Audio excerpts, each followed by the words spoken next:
Welcome to Suffolk County Police Department's Active Shooter Overview and Basic Survival Strategies Seminar. I'm Detective Cliff Lent from their Homeland Security and Criminal Intelligence Bureau. I was asked to create this presentation in response to an increasing public demand for information about how to better prepare for the threat of an active shooter or other large-scale critical incident. I considered the content of this presentation from the perspective of what has worked in the past and what can I actually tell my family to help keep them safe. After studying more than 200 active shooter attacks, we have learned several key takeaways. Some of these takeaways are: quick, decisive action saves lives. We also know that shock alters and slows how people react. To overcome shock, we all need to be more personally invested in our safety plan. We can't wait to be told what to do, and we can no longer only rely on the police or security to keep us safe. Emergency personnel are helpful. They will respond. But it takes time. Time is something that survivors don't have to spare. We need to pre-consider what we would do. We need to be able to answer a few simple questions. What would I do here if there's an emergency? Where would I escape to? Where would I take shelter if I can't get out? And did I communicate this plan to the people around me? This presentation addresses these universal questions and is not site-specific. The survival strategies that we will discuss have proven to be effective in a variety of emergencies. But no single strategy can be guaranteed to work every time. People will need survival plays for their playbook. It will be up to you to choose a play or strategy to improve your chances. Before we discuss those strategies, let's define active shooter and break down some important data and statistics. Looking at what is the definition of an active shooter, everybody understands shooter, person with a gun. But it's also important to understand when we plan our emergency response and when we have a greater situational awareness when we go out into the world, is that we're not just dealing with the person with a gun. We really need to think about it in this universal picture of a person that is totally determined, has a lot of planning behind them, and brings multiple weapons to bear. The other thing about this that makes it different from any other crime that we normally consider is that the perpetrator has no realistic expectation of their own survival. They go into this mass casualty attack with the intent of either taking their own life or understanding that they probably will be killed in the commission of it. And that means that they're not always worried about the police that are on scene. They don't always care of whether or not you have security. Certainly they're preventative in nature and they're good to have. But these type of people don't necessarily care about it, making them a very dangerous animal. This slide has a lot of words on it, and I know that that's a PowerPoint faux pas. But what this is, and this is the last one that we'll see like this is a disclaimer from the police department. And what it says is that we cannot tell you one single thing that will ensure your survival. We just can't. What works in one situation, that saves lives in one situation, may not in another. What we hope to do today is give you plays for your playbook. Very basic, simplistic concepts of things that you can consider when you're in crisis under great levels of stress. We want to give you those options that you're going to have to make choices on. I cannot just say simply, do this one thing and ensure your safety. Our whole goal is to give you these options which will mitigate or reduce the loss of life or the people that are injured in these attacks. I mentioned we're going to give you some data today. Our data points come from three primary sources. One is the law enforcement community in general, where we're always communicating one jurisdiction with another. When there's an incident in Las Vegas or Orlando, we talk to those police departments to find out what worked, what didn't work, what are their recommendations moving forward. In addition to that, there were two studies conducted, one by the FBI, one by the NYPD, and they looked at first a 14-year period. They've subsequently expanded it to a 17-year period. But they looked at 220 active shooter incidents that took place here in the United States from 2000 to the end of 2016. As subsequent years' data comes in, they will keep adding to these reports. But I will share some of the key takeaways with you today. If you feel like the active shooter incidents in the United States are increasing, you would be correct. It's not just a feeling or the greater media exposure or coverage of these events. What the study showed is that in the first 8.5 years, the average rate of attack in the United States was 7.4. In the second 8.5 years of the study, that more than doubles to 18.4 attacks in the United States per year. If you can see the slide in the last 3 years, 2014, 15, and 16, it seemed to plateau at 20. Unfortunately, the data is in for year 2017. It was the worst year in the United States for active shooter incidents, where that number jumped to 30. We had the most people killed at 138, and we had the most people injured. So it was the worst year ever in the United States. The takeaway for me is we're not solving this anytime soon.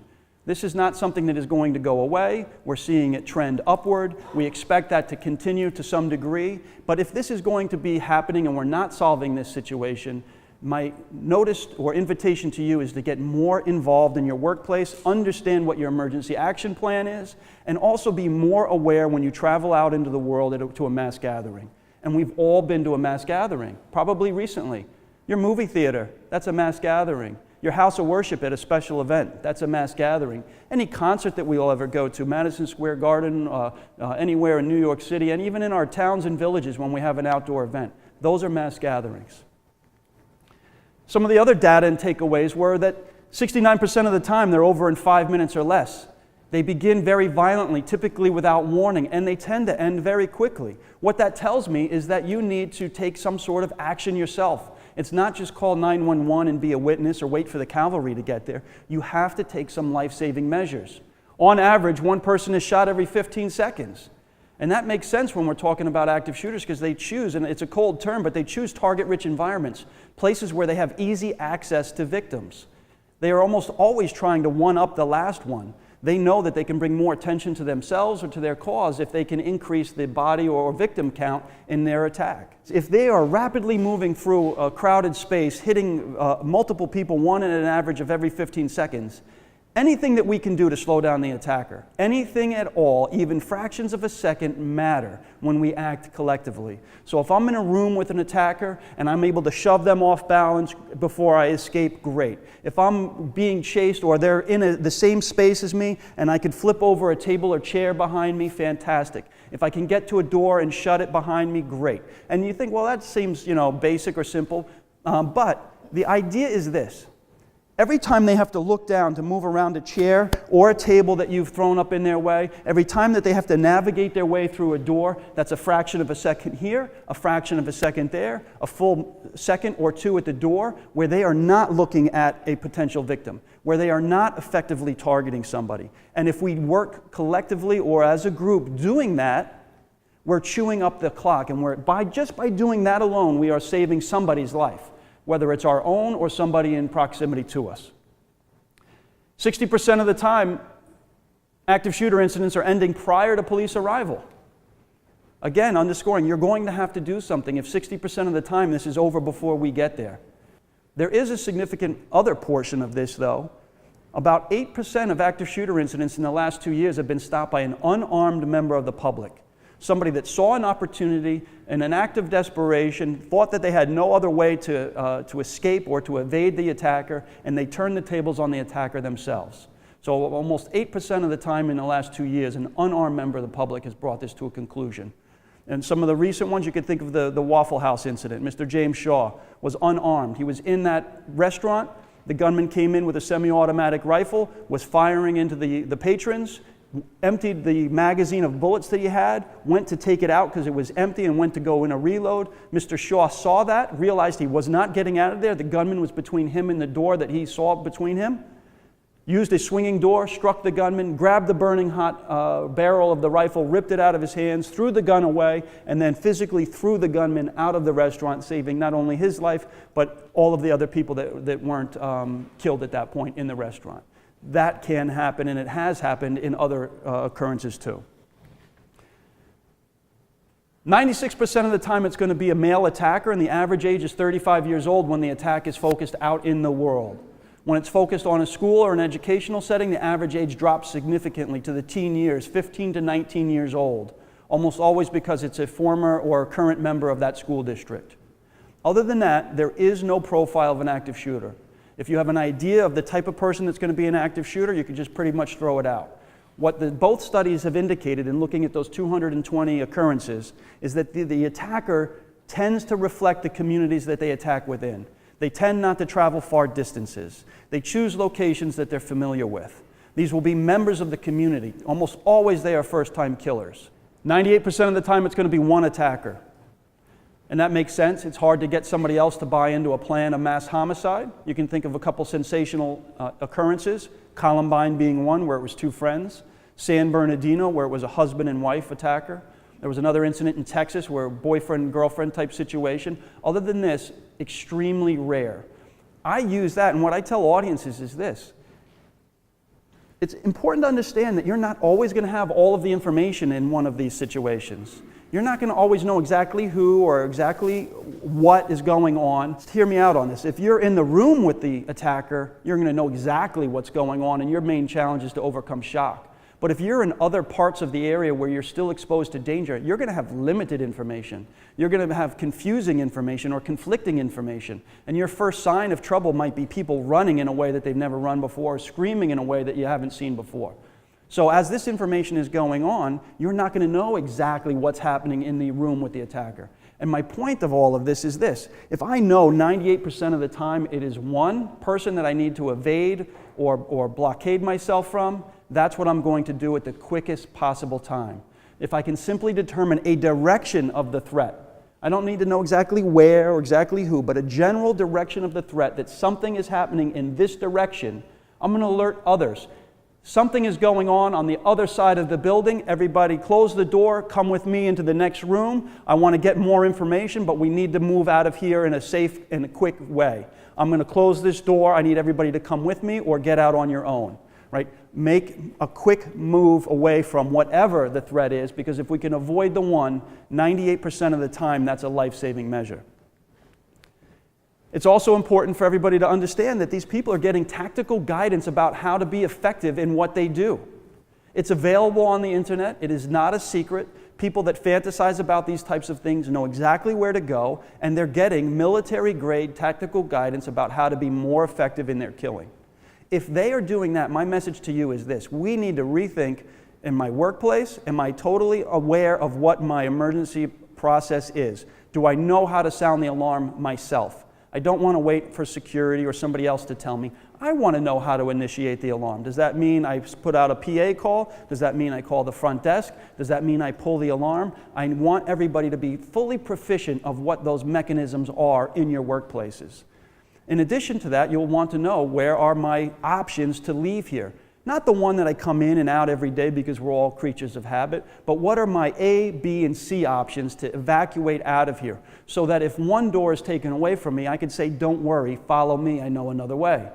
Or if I can't get out, if I'm injured, or if I determine that the attacker is between me and my exit, where is the most appropriate place to take shelter? Not every shelter room or every room is created equal. Not every room has a locking door or an alternate way to get out. It's important that we know, in the places that we spend 8 hours a day, that we become kings and queen of our castle, and we know what door do I choose to take shelter in, so I don't make a panic decision and I don't put myself in greater harm's way. There's also an interesting statistic about locked doors that I'd like to share with everybody, and that is this. In those 220 active shooter incidents, not once has a solid locked door been broken down or breached by a gunman. Not once, even if they've had a small window. And that's kind of, hard to understand in the fact that, all right, I just told you that most of these attackers are adult males, and they're armed with a firearm. Can they get through those doors? Absolutely they could. I could break down a door without my firearm. But you know what it takes? It takes time. Time that the attackers don't have. Time that they're not willing to give up, because they know in a few minutes law enforcement is going to be on them and returning gunfire in their direction. So when they get to a locked door, they have to make a choice. Is it worth my time to fight through this door? Do I know who's on the other side of this door? Do I know if anybody's on the other side of this door? It could be 1, it could be 20, it could be 0. To fight through this door, I have to turn my back on the public, subjecting me to jeopardy of being attacked from behind as I try to work my way through the door. So frequently what they'll do is they get to a locked door, they might spray bullets through it if they think people are behind it. They have wounded people on the other side. They have killed a very small percentage of people on the other side. But locked doors chew up their clock, and it is a very basic and significant survival strategy if you cannot get out, to get yourself behind a locked door and get away from that door itself. So that's important to understand, especially when we talk about lockout and lockdown procedures. I'd now like to introduce a video that was produced by the LA County Sheriffs. It's titled Surviving an Active Shooter, and it's available on YouTube. A morning that began like any other turned tragic today when an employee opened fire on his supervisor and fellow coworkers. Students, parents, teachers are asking why today, after a bloody rampage, plunged this campus into tragedy. Details are just coming in, but we're being told that a heavily armed gunman opened fire this evening at the mall food court behind me. There's no official word on any casualties yet, but one eyewitness reported seeing at least 6 people shot. Active shooter. A gunman or gunmen killing or attempting to kill people in a confined, populated area.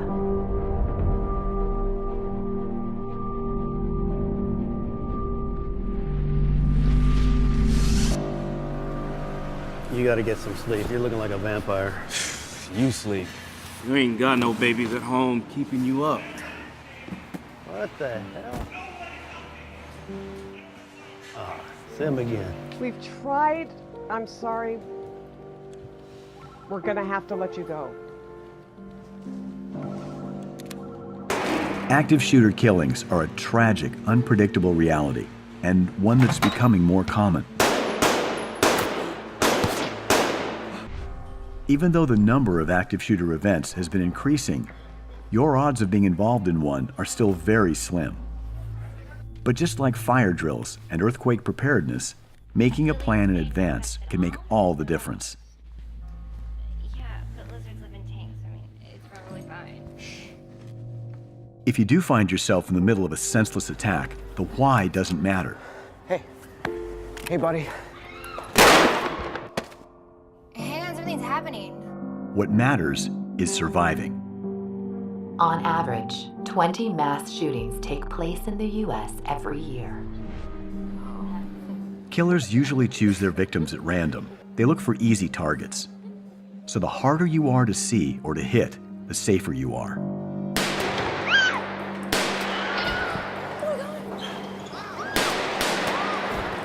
When an attack starts, if you can find a way out of the location, do so.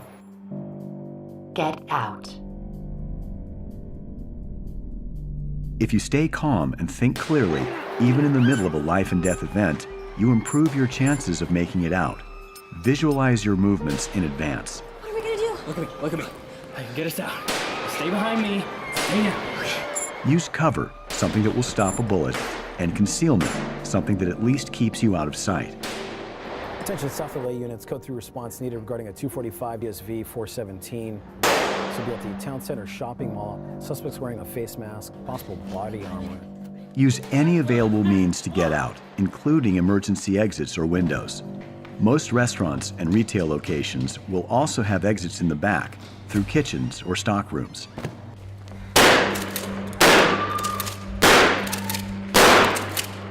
Even in the best cases, police are minutes, not seconds away. You must take action to protect yourself.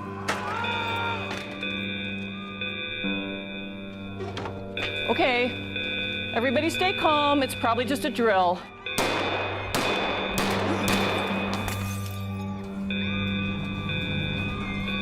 No, go back, go back. Oh my God, come here.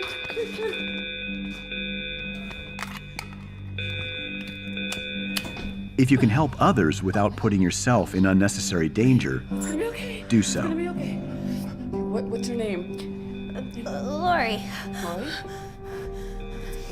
It's gonna be okay. If you can't move safely to an exit, get to a room or a confined area you can lock down. Then secure the location.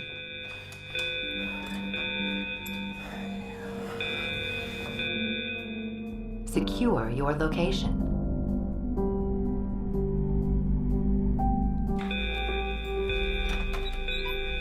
Oh my God. There's somebody shooting. Everybody stay calm. Remember how we train. Everybody get in this corner, away from the windows. Get the emergency bag from my desk. Help her. Drywall won't stop a bullet, but there are steps to take to stay safe. Lock or barricade the doors, turn off the lights, move away from any windows, and silence your cell phone. The other door doesn't lock, move desks, or anything, just block it. A modern emergency bag can include a first aid kit, gloves, emergency plans for the building, 245 GSV 417 is going to be at Alexandria College. Multiple victims down.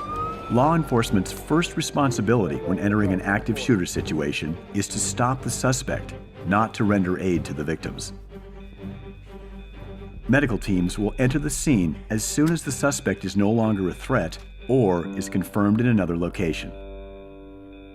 Silence any cell phones and remain quiet. Do not alert the shooter to your presence.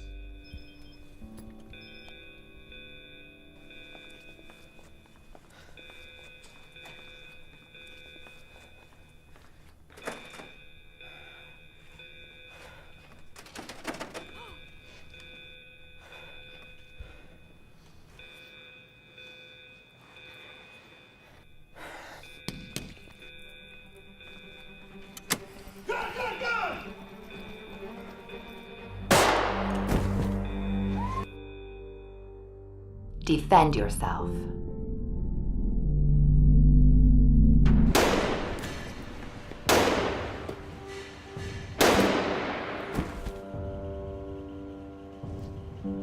If you cannot escape the location and you can't shelter in place, you may have to defend yourself as a last resort.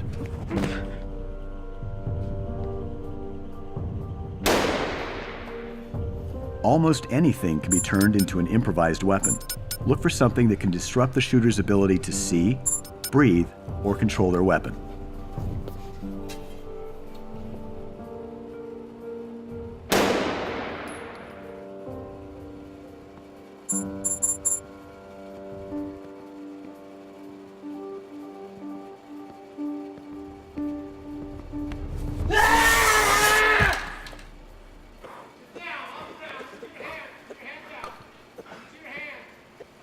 When law enforcement arrives, they are going to be in a heightened state of readiness and awareness, looking for any aggressive movements.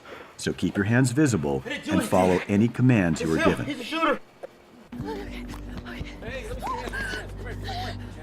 What happened? Oh, it was just a shooter. I just saw one shooter. Especially in developing situations, engaging law enforcement, running toward them, reaching for them, even to thank them, could put people at risk.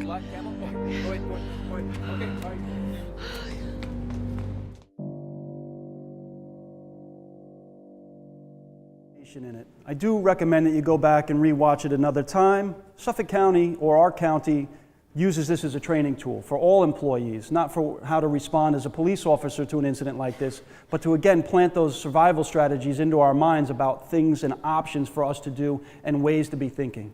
The main takeaways is that you have to act. And to act, you're going to need a plan. So we're going to talk more about this. We're going to unpack this video a little bit, and we'll get into those details about what our plans might look like and what they might be. Before we do, I do want to take just a second, because the video does not talk about the effects of stress and shock. And originally, in the beginning of the video, they say, try to remain calm and make good decisions. Very hard to do that when we're under these conditions, and I'm going to show you a video that illustrates that. But before we do, I want to talk about it. How do we train to overcome shock? Most of us don't think about it. Most of us don't have jobs that where we might have to respond to that on a regular occurrence. So we look at the police department, we look at the fire department and the United States military. How do we train people to go into dangerous situations where there is a sensory overload? A couple of things. Number one, they have to go into the event with a survivor's mindset. You have to believe that you're going to live no matter what it is that we're facing. And this applies to any emergency. Again, if I'm in a car accident and you think you're going to die, your body will relax. And if you have an extremity wound where you're bleeding from it, you'll bleed out more quickly because you don't have a survivor's mindset. If you go into a dangerous situation and you think you're going to die, again, you relax and your chances of dying actually increase pretty dramatically. Conversely, if you believe you're going to live, if you're going to fight to your last breath, if you recognize that this is a terrible or bad situation, but I am going to fight to my very last breath, your body will undergo physiological changes that are scientifically proven. You'll get an adrenaline dump. You'll have increased speed and strength that you weren't normally aware of. You'll have your pain receptors be shut down in large part, not totally, but to a large degree. That means that you can be wounded and you'll still be able to operate in that environment because your pain receptors have shut down. But it doesn't just end there. What we also need, all right, I've got my will to live, and we do recognize that not everybody is going to live. Every police officer knows that but we go into the day with the belief that we're going to. So I combine that belief with a basic plan of action. That's what's going to help jumpstart our brain to get out of shock, to take action, to not freeze in place. And we'll look at some videos of times and places where people didn't have that, didn't have a simplistic plan of action, and didn't respond the way they thought to, the way they thought that they would. So this video is pretty graphic. It's graphic in an audible way, not in a visual way. This is survivor cell phone footage from Parkland, Florida. 2 different segments, both recorded by students in the school. It begins in the auditorium, then it transitions quickly to one of the classrooms. This was played on some of the major news networks, but it is disturbing. I'm going to preface that for you now in case you don't want to listen to what we're about to hear. But I think it's an important training tool to show you, to have more clear understanding of what the situation is like without actually seeing it. All of the people that are depicted in this video or are captured on film in this video survived the incident, but we're going to hear the sounds of gunfire. We're going to hear the sounds of people being shot and probably being killed. I just want to preface it before we watch it, and then we'll talk about some of the lessons learned. It's going to go from the auditorium to the classroom. You're going to hear a very distant pop. It doesn't sound like gunfire. It's a gun firing down the hallway in the opposite direction. Then quickly it gets down to outside the classroom door. We're going to hear a very elevated sound of that gunfire, and we're going to hear the children screaming and cursing. Watch what the children are doing, and we'll talk about it after the video plays.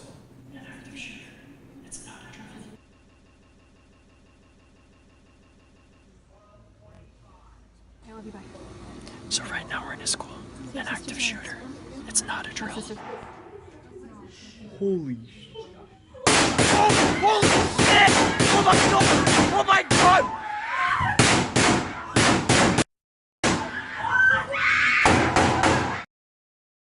To me, it's a very emotional video. Every time I watch it, it's like a gut punch, literally, and I don't say that lightly. But I see this as an important training tool for us to really understand what this or a violent incident involving gunfire explosions would be like. They were calm, they were on their Snapchat, they were videoing it, they were putting in, they were typing in what's going on in their school, that our effing school is being shot up, when it was far away, and you heard that distant pop. When it gets outside the door, it sounds like a cannon. The sound of a semi-automatic rifle, a shotgun, or even a handgun in an enclosed space without any hearing protection will literally sound like a cannon firing next to you, or a bolt of lightning striking the ground. That alone can be debilitating. Then you layer that with the soundtrack of screams and people being shot and people panicking. Hard to operate in those conditions. Then you also have the sight of the gunpowder and the smoke that's drifting through that locked door in the classroom.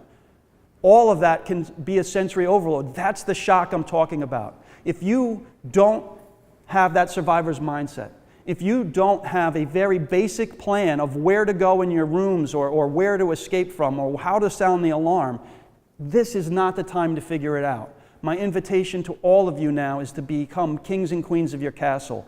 Know all of those aspects that I've already discussed as far as how do I sound the alarm, what A, B, and C routes do I take to get out, what are my alternatives to take shelter in, and what are the most ideal places to do that. And so that's your workplaces. What do we recommend when you go out into the world? A greater situational awareness.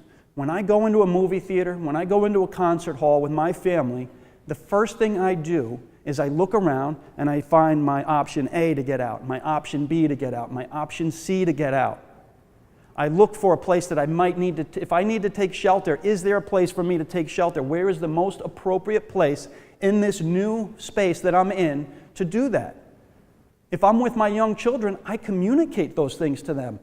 I don't get into gory details about why. I just say, in an emergency, before the show starts tonight, before the lights go down and we start watching the play on Broadway or the movie in our local movie theater, if there's any emergency and we need to go, we're going to use that door, or that door. Sometimes I physically walk them down to the front of the screen and I show them physically the door. Because what I find is that you always be that illuminated emergency exit sign, but the door's not always there. It's not always right underneath. Sometimes it's behind a curtain, or down a stair, or around an alcove. I physically show them places to go. Why do I do that? Because under great levels of stress, people can't find those doors.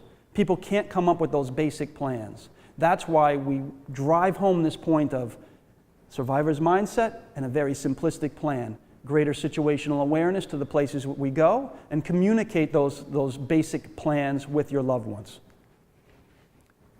Looking at the run, hide, fight of this now, if we're going to use any one of those options, it's also important to understand it doesn't have to happen in that order. We say run, hide, fight because it's easy to remember. But you might hide first and take shelter, and then run. Or you might have to fight the attacker, maybe not win that fight, but get away, and then run and then hide. You understand the basic principles of this, though. What we hope to do is give you plays for your playbook, that if you're going to take action, we want to give you examples of how to do that. So again, I can't emphasize enough the need for predetermining multiple evacuation routes. One of the examples that I use to demonstrate the need for this is just looking at nightclub fires in the United States. If any of you have ever looked at them, most of the nightclub fires that we have that result in fatalities, those places meet fire codes. Some don't, most do. And where they almost always show a diagram of where victims are found after the fact. They put a diagram of the building, and they show the X's where people succumb to the lack of oxygen or to the smoke or to the flames. But what do people remember in crisis, in the dark, when something unexpected happens? Where do they go? They go to the door that they came in. And even if that's a small percentage of people that have that subconscious or that unconscious muscle memory of, okay, something bad's happening, I got to go to the door that I came in. If you're confused and you're not sure of what to do and you didn't predetermine your exits, what might you do? Follow them. We have stampedes. That's why people bottleneck at those doors. They're climbing and clawing over each other. Meanwhile, anybody that had the wherewithal or the ability to locate those emergency exits, stage left, stage right, or behind the stage, pop open the door, step out into fresh air, and have survived the incident. That's important, and again, not just for active shooter, for any emergency situation that we'll ever be faced with. When we go into a place of mass gathering, I'm suggesting to you that we need to start doing those things. It can be helpful in all of those circumstances. We don't have to dwell on this and the reality of what this is, but we can be more aware and better prepared. Once we get out in a true mass shooting, we're recommending that people don't leave by car. You can, it's not illegal. But what we find is that a couple of things. Number one, attackers, we haven't seen them chase individuals out of a site and into the woods or into residential areas and just focus on one. They tend to stay on target. Someday they may not, but they tend to stay on target. What we do know is that when people flee en masse, accidents happen. And I'm not talking about just the injury from the accident. What happens is it causes snarls of traffic. People abandon their cars, leave them. We end up having people parking on sidewalks, on grass, everywhere, and I physically can't get my police cars into the scene. I can't get ambulances in behind them. I can't get ambulances back out to those hospitals.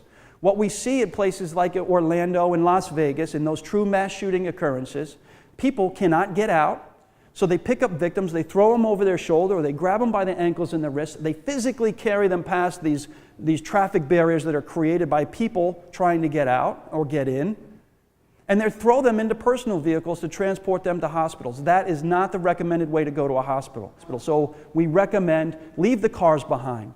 If you get into the woods, just keep going and keep going and keep going until it's quiet. If you get into a residential area, sound the alarm. There's a man with a gun or a woman there's a person with a gun coming behind me, get back into your houses. Maybe you get into the house with them. Maybe you keep going, but just keep going. If you get into another commercial building, sound the alarm, let security know, take shelter within, or keep going. But get out, get off the scene, and keep moving. If I am going to move, my determination is that my best choice is to get out of here, and I have an opportunity to do so, I want you to do it in a certain way. And I talk to audiences about target profiles. And it's important that you understand that initially when this is happening, and we've seen it before on film, people stand frozen like statues in shock before they can get their brain moving. Standing like this is the worst possible thing that you can do. I am large. I am not mobile. I am the easiest target to hit. So we plant in people's minds, you need to get down. You need to take a percentage off of your target profile, get small. If I can take 20% off, that's great. If I can take 50% off, even better if I'm able to get into a full crouch. What that means to the gunman is that if they're 30 yards away from me, a fraction of an inch of a trigger pull variation at the barrel translates to 3, 4, 5, 6 inches 30 yards down range. If I'm down like this, that might mean that he just missed me. Getting down and low is a survival strategy. It doesn't end there, though. You can't have a false sense of security when you get down and get low. You need to get moving, hopefully to one of those predetermined areas. Motion adds an element of difficulty to the gunman to be able to hit you. So I get low and I get moving. Even at a walking pace is better than staying still. And then if I'm going to get low and I'm going to be moving to my predetermined exit point or shelter point, I want to move strategically. Does anybody want to take a stab at what moving strategically means? How would I move strategically? Move to cover, vary your speed, your distances, zigzag, all of those things. So if I'm moving through an open space, I don't want the gunman to be able to line me up. I want to move in a zigzag pattern. I want to vary it up. I want to stay low. I want to move from object to object to object, from chair and table to the podium, to a pillar, to a door jamb, to the outside, to a tree, to a car, to bushes, to a house. It doesn't matter. I want objects between me and the gunman. Even if it's something that the bullet will pass right through or right through, I don't care. I want to get behind something to throw them off from being able to target me accurately. Yes, the gunman is going to have a shotgun that sprays pellets sometimes, or a semi-automatic or an automatic rifle that is spraying bullets. But they will not target us all as effectively if we simply all get down, get moving, and move strategically. More of us will live or not be injured if we all simply do that alone. The alternative is what? Freeze in place, succumb to shock, get down low, but have a false sense of security and succumb to panic at that point and freeze in place. What we've seen from active shooters is that they show little or no remorse. They intend for people to do that reaction. They plan on it. And they'll go from person to person, elderly, infant, middle-aged, doesn't matter, and systematically shoot them and then reshoot them. That's what we've seen. That's the reality of an active shooter situation. So get low, get moving, hopefully to a predetermined place, and move strategically. I'm going to switch gears for a second, and I want to show you a group of people that were victims in Las Vegas. This is, again, survivor cell phone footage from within the crowd that was being targeted by the gunman. To set the stage of what's happening here, for those of you that don't remember all of the details, the gunman, October 2017, takes up residency on the 32nd floor of the Mandalay Bay Casino Hotel, where he's a high-stakes gambler. I was there for several days. Over the course of those days, he uses it to preposition his weapons and ammunition. He brings up dozens of long rifles. He brings up 4,000 rounds of ammunition or bullets. He loads those bullets into high-capacity magazines so he doesn't have to go through time-consuming reloads. He did his trajectory calculations from the window on the 32nd floor, several hundred yards away, to an open parking lot where a country music festival was planning to be had. On the night of the country music festival, over 20,000 people were in this parking lot that was converted into a concert venue. So that's what we're looking at here. The gunman opens fire first with a couple of small bursts to check his trajectories and possibly to ignite fuel tanks in the airport that was close by that didn't actually ignite. And then he goes into more lengthy, rapid-fire bursts of gunfire. He shoots for about 12 minutes in total, from the first bullet to the last. He takes his own life about 12 minutes after he initiates the attack. He did several things to slow down police response, which I won't get into today. But the police breached the door with explosive devices about an hour after he started. So he took his own life, and he took his own life after expending only 25% of his ammunition. As bad as it was, and this was the worst shooting in United States history, it could have been so much worse. But let's take a moment and look at how the crowd is responding. I'll tell you this, we're going to look at the the center of where these people are congregated, and there was things happening on the outer periphery that is a little bit different, but let's see how they're responding. We're going to watch about 2 minutes of live footage, or not, that was recorded live at the time, and let's look at what they do and how they respond. The lights are on in the venue, the Country Music Act is off stage, they know something is wrong, and they know a general direction.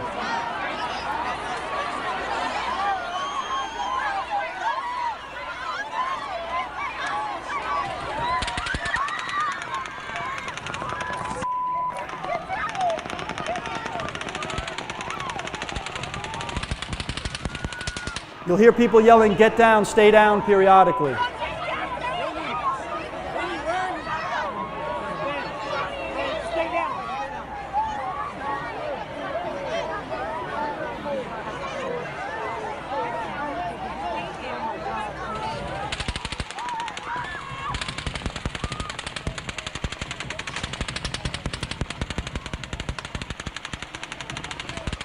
They don't realize they're the target.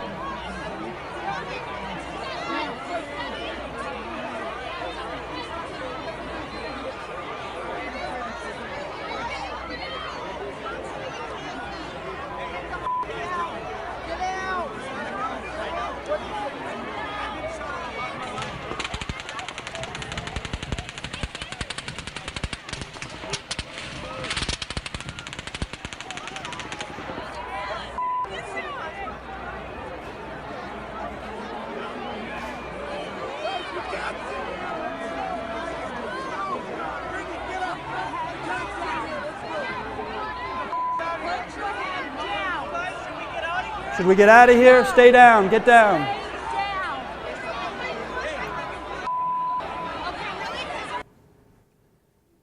Very disturbing.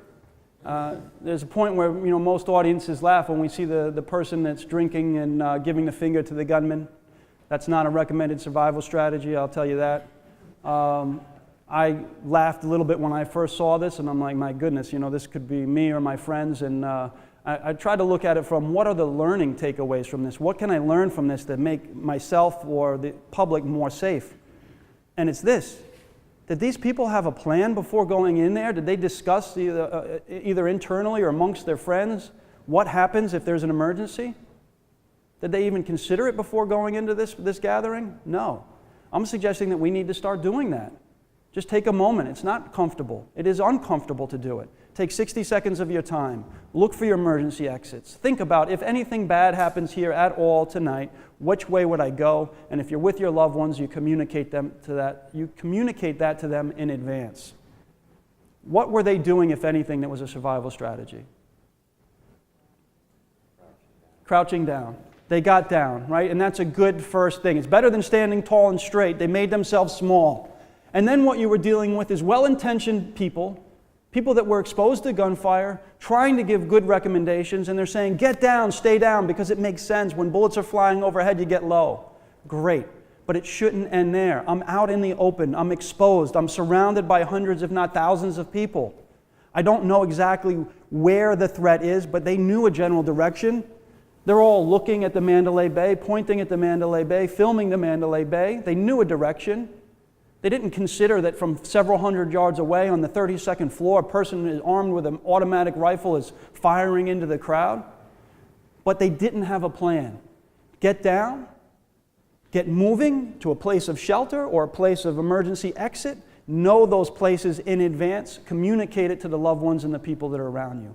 Those are life-saving measures. Don't rely on a crowd mentality or a crowd response. Frequently, it will be wrong. You don't want to give yourself up to the decision of the group, right? Go in there with a plan yourself. Be a leader yourself. There were other people on the periphery and other videos that we have where people said, let's get going. This is going to turn into a stampede. And those people were all able to get off of the scene of that open parking lot. But this is a very real possibility if we don't consider having a plan in advance. Moving to the hide now. And we're going to look at a school situation in Parkland, Florida. I'm going to read to you a quote from one of the students that took shelter after the shooting took place. And he says, "It was very confusing. Nobody really knew what was going on. We huddled in a room listening to terrifying noises we couldn't quite identify and spent an hour plagued by uncontrolled anxiety, waiting for somebody to come in and shoot us or come in and tell us everything was going to be okay. Number one, awful feeling. Number two, you might ask yourself, why did it take so long?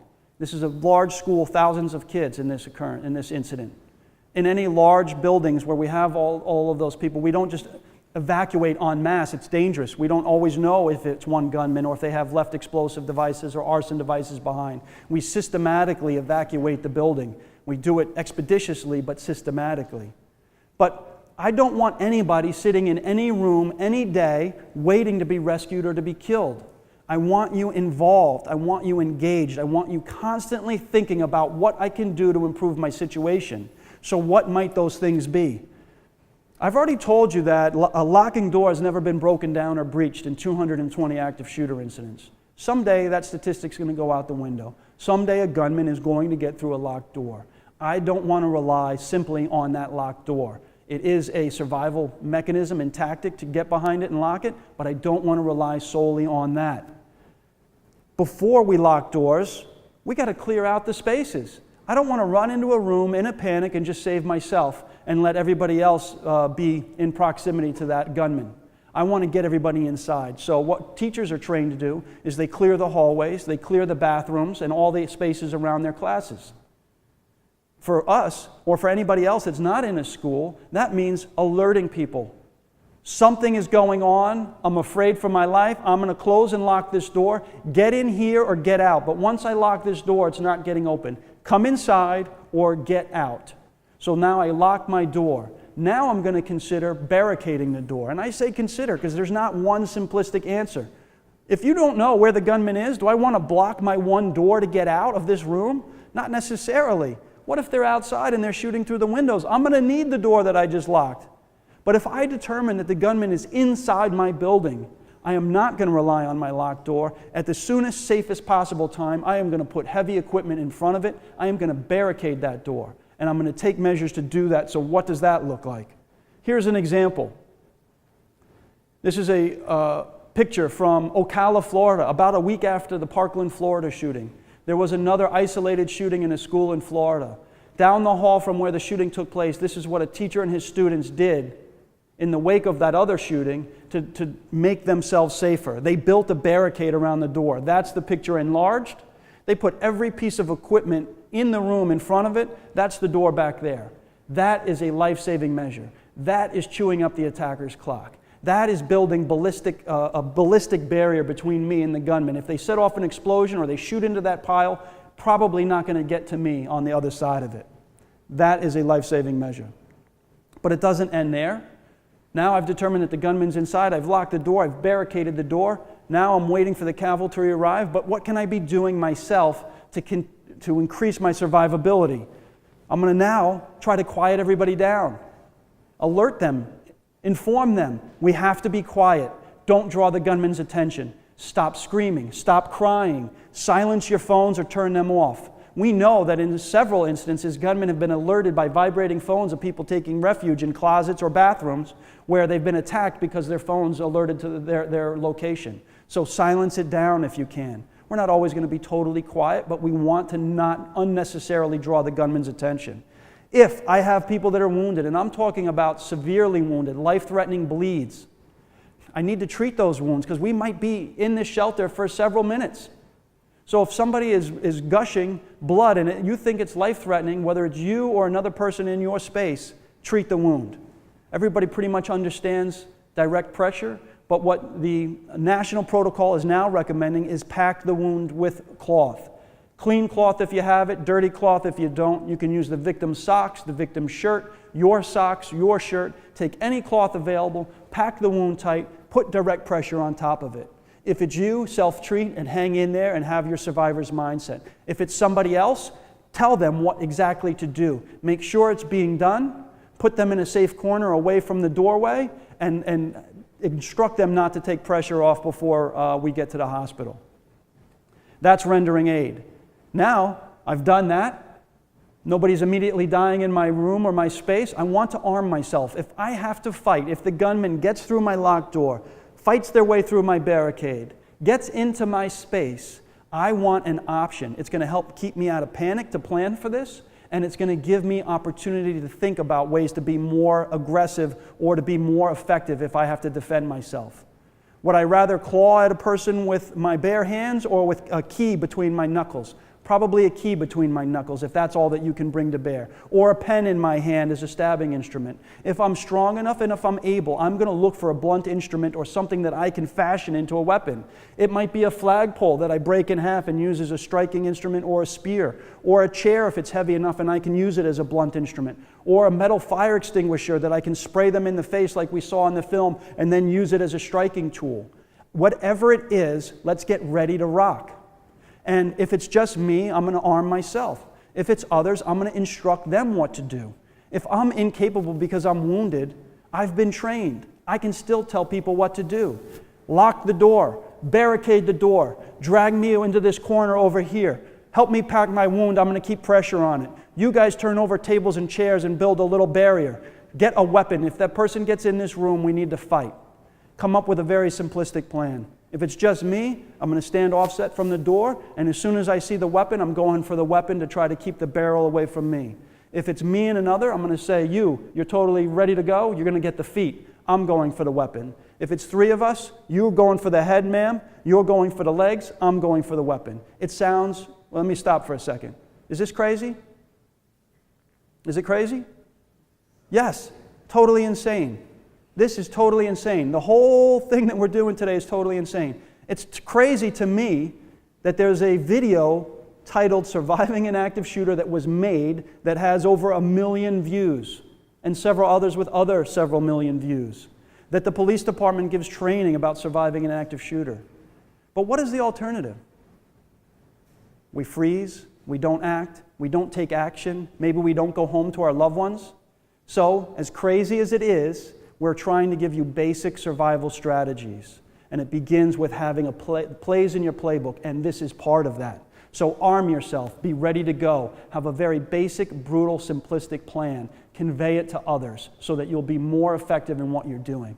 If I have people that are wounded or young or elderly that can't fight, can they throw? Probably. I'm going to give them every loose object in that room. I'm going to put them behind some tables and chairs that I flipped over as a barrier. And I'm going to say, if that door opens up, throw everything you can at it.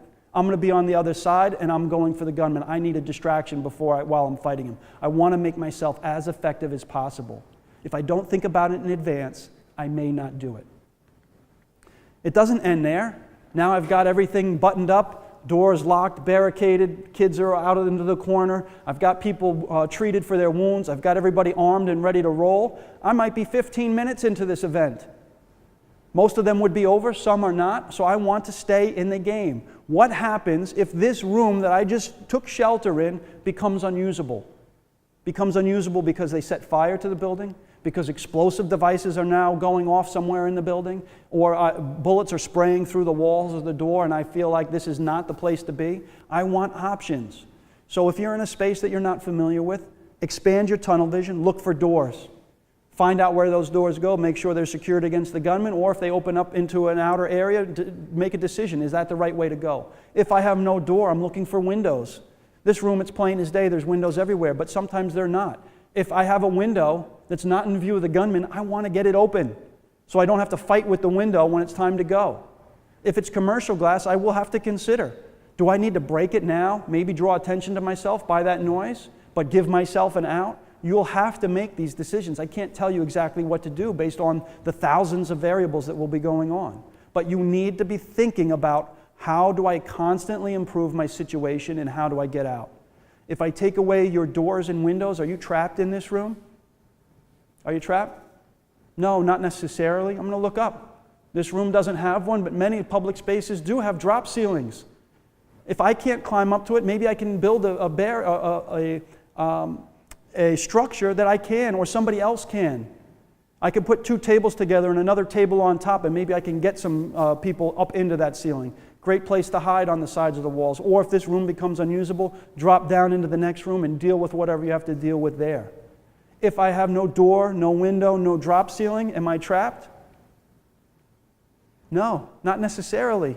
If it's not cinder block, If it's sheetrock or particle board, I can break my way through. And this is good. Forget active shooter again. What if you're in a fire someday and you get into a room and you're trying to get away and you panic and you make the wrong decision and you get into a room that doesn't have a fire door?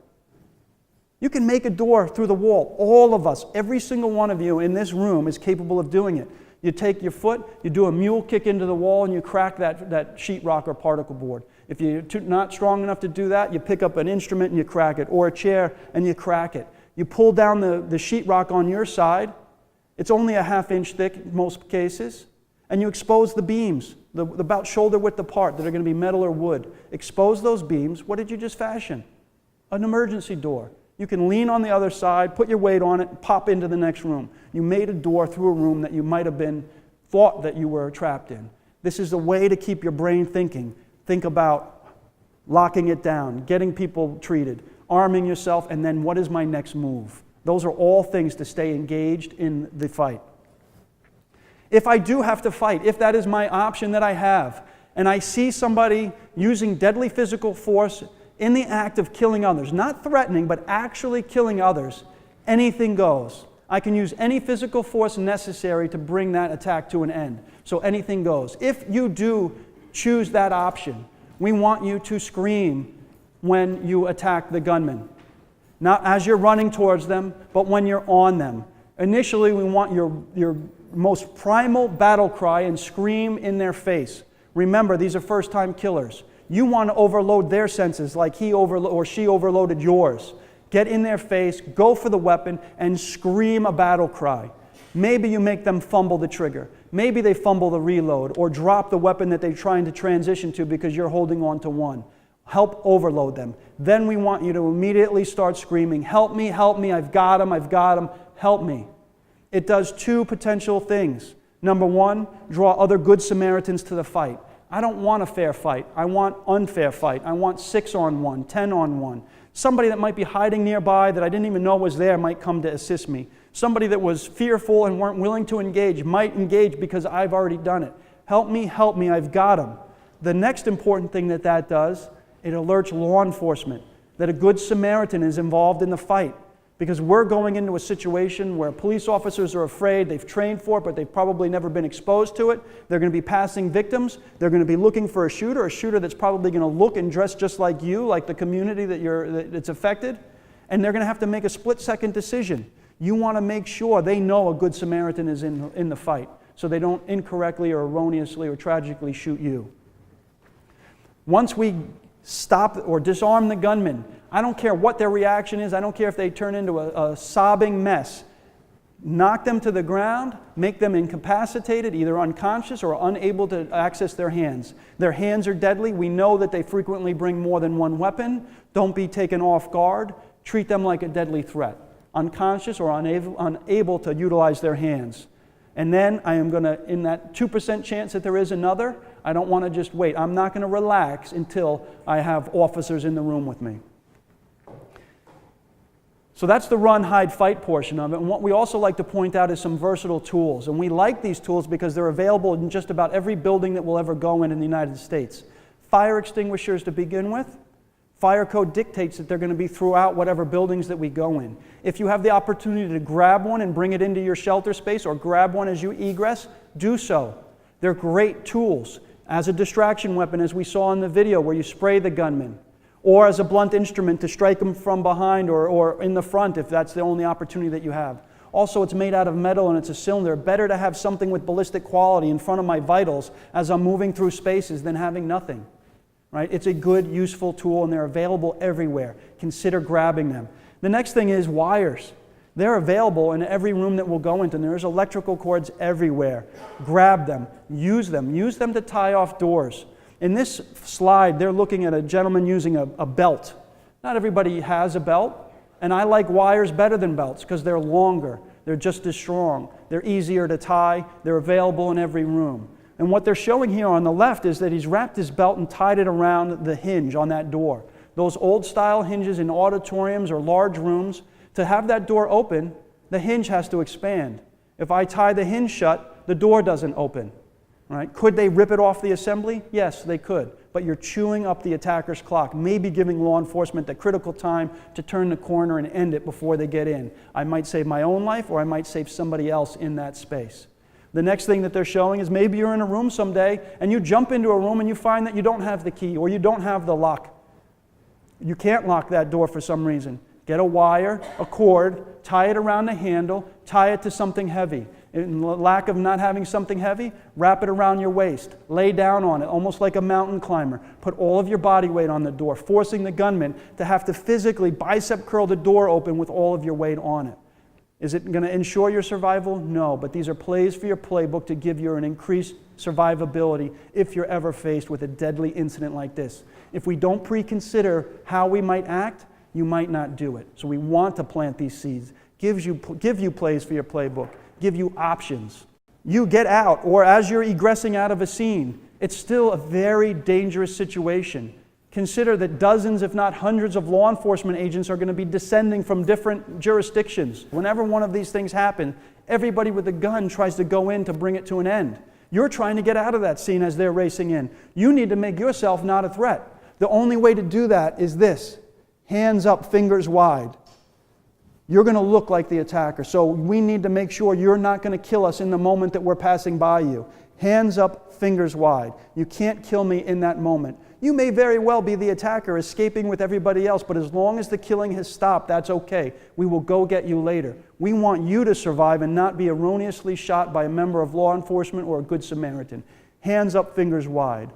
Do not talk to them. Don't grab at them. Don't beg them to pull you out of there if you're bleeding. Have your survivor's mindset, treat your wound, try to get out as best you can. Let those initial wave of officers that are going in to bring that active shooter to an end, let them go by you. If they speak to you, listen to them. If they ask you a question, certainly answer them, but don't engage them yourselves. Just get out. You can get out about 50 yards outside of any attack scene. There's going to be dozens more officers arriving, coming up with a more comprehensive plan. Their guns will be holstered. That's when you give vital information.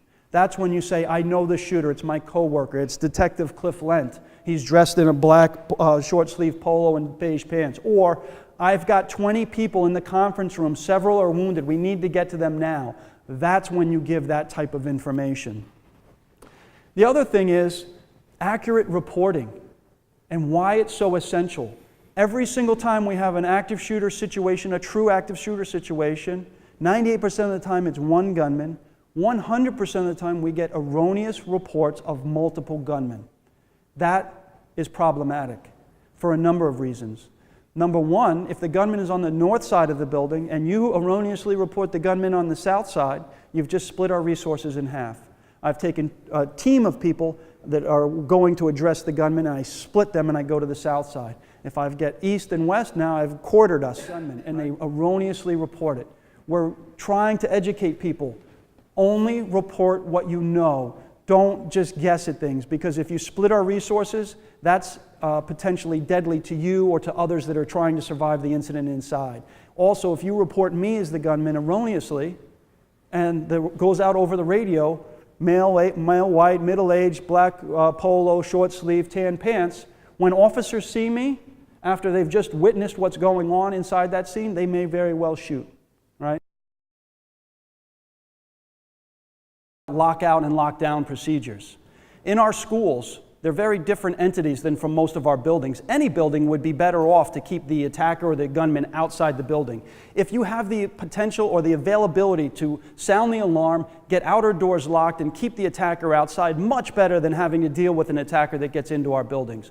In schools, they're structured where there are hundreds of shelter rooms throughout that building. Literally locking doors in every one of the classrooms and spaces that have been pre-designated for students and faculty and staff to take shelter. That buys time, a significant amount of time. And when we're talking about protecting the majority, the go-to option is obviously begin with a lockout. If the gunman is able to get in and breach through our lockout, or if they begin inside the facility where the attack occurs because it's an insider threat, we go into a lockdown. Again, remembering that frequently we don't know exactly where the attacker is. what capabilities they're bringing to bear, what weapons they're using. And to simply go first to a run option would potentially flood hallways or courtyards or parking lots with people that could readily become victims. So the recommended first strategy is obviously lock out. Then we go to the lockdown, a protective posture to buy time, chewing up the attacker's clock, making them deal with different locked doors throughout the facility, giving law enforcement a time to arrive. If then I need to make a decision, whether it's my run, hide, or fight in more constructive ways, I can do it as I've bought myself some time and I can reconsider or consider the best option for me so I don't make a panicked response putting me, members of the faculty, or other students in greater jeopardy than had we not done that. When we go to schools, and we've done both teachers and faculty, and what we recommend is that we reach every adult in the building, from lunch aides to custodians to bus drivers, so that all adults that are decision makers are going to be on the same sheet of music, and that they all have a level of awareness in their spaces where this could happen. Having said that, we also go to PTA organizations and we talk to students. And our first best recommendation is adhere to that lockout and lockdown procedure. It will buy time. Not everybody's going to have all of the information, like when we watch a video where it's clear as day what's going on. You're not going to know inside, are they outside or are they inside? If I just simply give my children, and I talk to you like I talk to my kids, if I told them one thing to do, it could very well be wrong in the set of circumstances that they face. So buy some time. We know that to get that time and distance between us and the gunman is important. That is our main focal point when we talk to schools. Once you do that, we want people thinking about increasing their survivability, improving their chances, and think and assess constantly about what it is to do. If I hear the gunman on the other side of the building and I have a window here to the parking lot or to the woods, at that point, when I see law enforcement there, I can egress periodic, I can send people out or individually and making sure that they're under the cover of police protection. That would be the time to do it, rather than just make a panic choice and stick to one plan of action. You need to have plays in your playbook. You're going to need to make decisions. They're not always going to be right, but you want to make the best decision that you can with the limited information that you have available.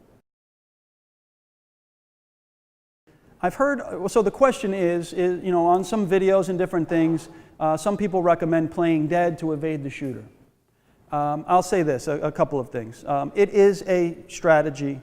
It is a strategy that some people, and God bless them truly, that they have lived through these things. But what I see is this: to successfully play dead with a shooter that is considering that people are playing dead, when they show no remorse and they're shooting people repeatedly, the grim reality of successfully playing dead means a lot of people had to die around you to pull it off. A lot. And it might not be you. Is it an option? Yeah, that's an option. That's the last play in my playbook. If I can't move and I'm wounded and I'm surrounded by victims and the gunman's in my space and I can't get up, I'm going to play dead. However, that is my last option. I don't want to be put into that position, because what we see is that they shoot, they leave a space, they look for other victims. When they don't find those victims, they come back into the spaces that they had access to and they reshoot. Have people done it? Yes, they have. Can it work? Yes, it can. Last play in my playbook. In summary, people have a better chance of surviving a crisis when they take quick, meaningful action. They don't wait or rely on being told what to do. Challenge yourself to have a plan. Communicate that plan with your families. If others are confused, panicked, or suffering from shock, we want to be able to say to them, it's okay. We are going to make it. Follow me. Thank you on behalf of the Suffolk County Police Department.